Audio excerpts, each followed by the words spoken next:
The next speaker, yes, the next speaker is Douglas. He's a computer engineer, graduated from the Federal University of São Carlos, an applicant to a master's degree in the field of computation applied to physics at the University of Campinas.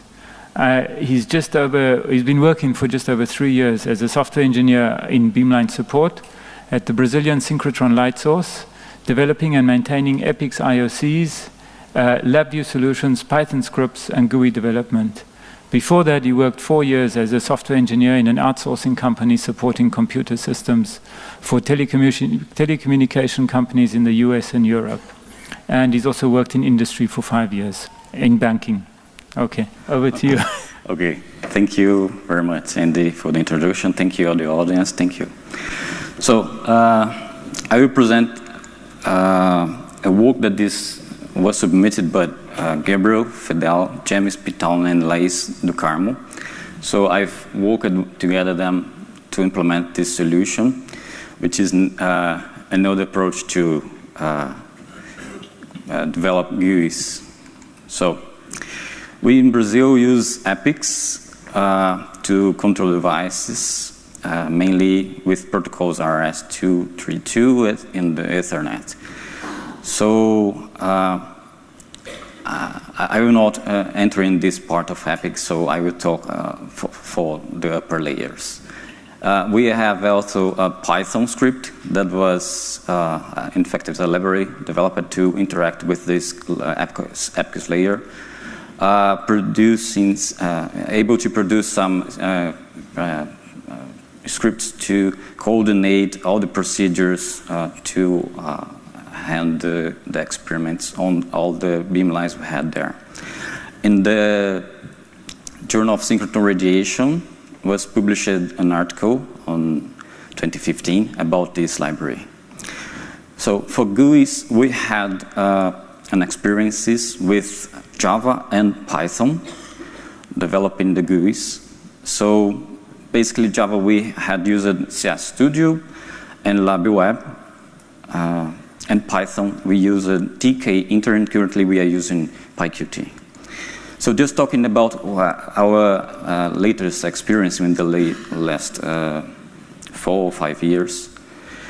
For the CS Studio, that has been published in 2007, an article about it, we had implemented a lot of interfaces. Disease sample is one of the more complex we had there. Is in the tomography IMX beamline. It was also present on the latest ICALEPCS on Melbourne 2015, right? So just to show you the complexity we had on interfaces. The problem we faced with using CS Studio was the interaction with this low level, and in fact it's a middle layer of Python scripts implemented on Py14, because CS Studio is a great tool to interact directly with PVs. We can monitor, we can get and put values, change it. We can produce graphics also. But on the last versions, the versions we were using, the interaction with Python scripts was not so good, so we had faced some performance problems. So the other experience with Java was the LabWeb, was a project to get the Canadian light source and the Canadian government. That was mainly to operate remotely some beamlines we had there. I think this was used mainly for the SACs and absorbance beamlines. This is an example of absorbance beamline. It was working fine, but was just implemented for simple experiments. At the moment, we are not implementing new functionalities or new implementations for the beamlines. We focusing on desktop solutions for GUI to operate beamlines. And then we started some experience is using just Python because as we had a good experience with Python scripts to coordinate and all procedures and the experiments of beamlines, we started to produce GUIs using just Python. So I've presented a paper last year on PCA-PAC on Brazil of implementation using tkinter. It's a pure Python library with some interfaces to start to configure all the parameters of the experiments, to see the results and make some simple and complex calculations. In this example, we had the calibration of a null sample and a sample during the collection, during the accusation. So here we had a good experience because we are interacting directly with Python using Python implementation GUI, and I've used pipes on Linux operating system to send information from low-level to high-level interfaces. So we had better performances. And then for the macromolecular crystallography beamline we had there, called MXCube.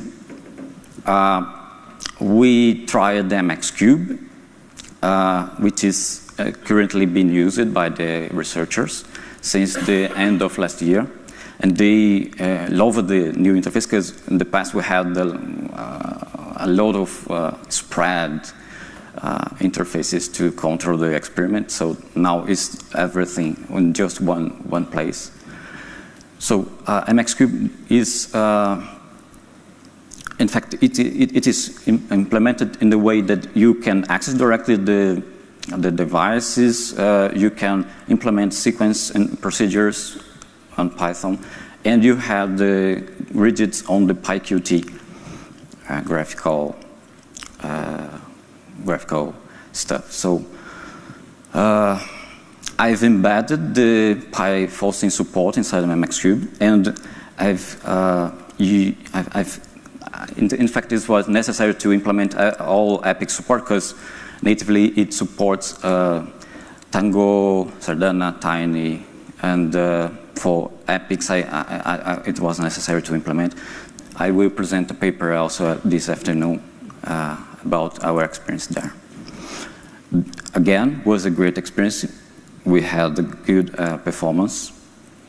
So we decided to go ahead using Python on the GUIs, and the paper is mainly about this approach. We had mainly two approaches. One of them was to directly access the PVs to control devices. We are also using Pygeum. That is, I think this is also been presented on the conference, right? It's implemented by Slack, the laboratory. One fellows from Brazil that are currently working there are working on this team also. So we are collaborating with them. We are testing and proposing some improvements. It was developed to replace the EDM, that was the extensible display manager. And inside the Pygeum, we have mainly the PyEPICs, that is a library to access directly the PVs of EPICs. And wrapping this library, we have the PyQt guys. So we have developed some widgets to offer the objects to control motors or perform scans. And this is one simple example to control the motor. So you can follow the movement. So you could send to an absolute or relative position. You can configure it, whatever. This is another simple example using just the access directly to the PVs. It's an interface implemented to counter vacuums cameras to do the baking process. One of our beamlines there use this process during some preparations to the experiments. And then we had the second approach to this proposal. In this case, we had a server in the middle. So the experiment server will be responsible to wait for requests for two clients in the model of client-server. So we could have a GUI implemented in the same way as I've explained it before, using PyQt. In the moment, we are using PyQt5.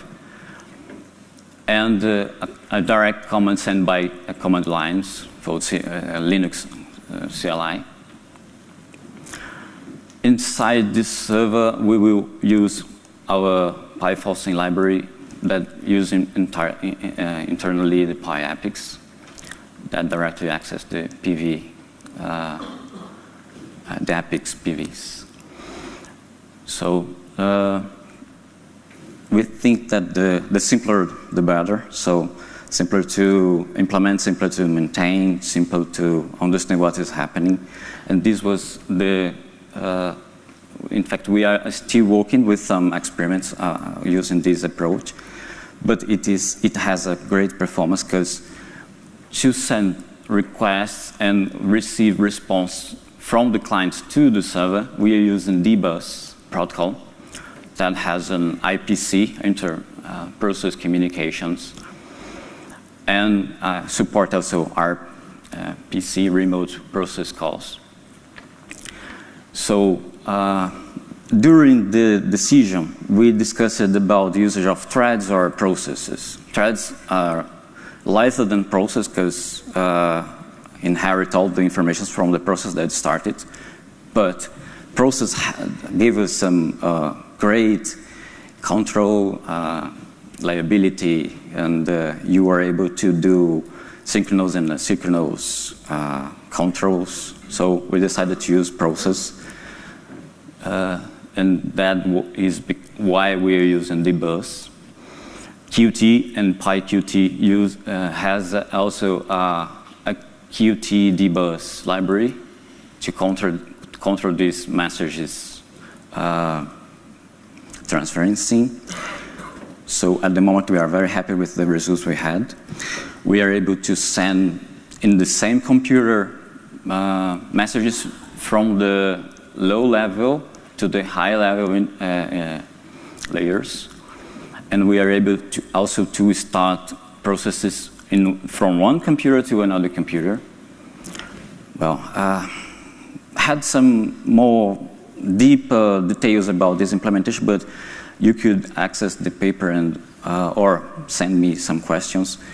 One of these interesting details about the implementation is that the Qt and PyQt has also a way to send information from some levels in the GUIs using slots and signals. That is another reason why we used it. So just to show you some samples of interfaces we had at the moment. This is one for perform scans, so user entry parameters, position start, and how many points steppers of steppers of movements between the points. This is another interface to control ocean optics device we had there. And the next steps to finalize, we are looking for a standard to all the beamlines we had in Brazilian synchrotron. We are defining how we will offer the access control to differentiate the staff that is performing the calibration and the final user that is performing the experiments. And we are also thinking how to use web interface, because this approach allows us to change easily this top layer here. So using the same server in Python, to perform more complex experiments, we can easily change the top layer interfaces by, for example, on web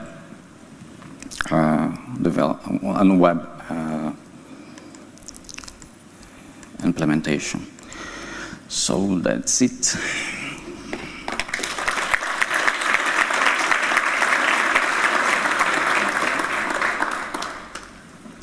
Questions? There's one over there. There's one, yeah. Thank you for the presentation. I wanted to know what is the experience so far with PYQT, if you're aware of any kind of instability or if there is any kind of penalty with respect to using Qt directly. Yes, in fact, PyQt is just a Python wrap to the Qt that is implemented on C, C++, that is available to Python word using C. So with our experience with XCube, for example, we didn't had experience any problem with it, so it's working fine. And in the current, this is not in production. It is only been performing. It's been tested performance in our development side. So by now we hadn't faced any instability with it. Any other questions? There's one. Sergio. Hi. Well, well, in this conference we have seen already other frameworks using PYQT for control. Did you evaluate any of the existing frameworks before developing your own? Sorry? If you have evaluated one of the already existing frameworks for PyQt and controls. Oh, yes. Except the XCube, we in fact had tested XQt and stuff like that, but as I said, we are looking for some very simple. You said was just to move motors and perform scans and stuff like that. For specific implementations of each beamline, we are still looking for a better approach. But yes, we tested all the approach. And during this conference, I saw a lot of them, also for Tango, for whatever. So I will I will show to them there in Brazil all what I saw and I'm seeing here. Probably will test all the right. Thanks. Just another this what you did with Qt debus. It's very interesting. You're publishing somewhere? Yes, this is being published in a paper. The number of paper is THAPL04.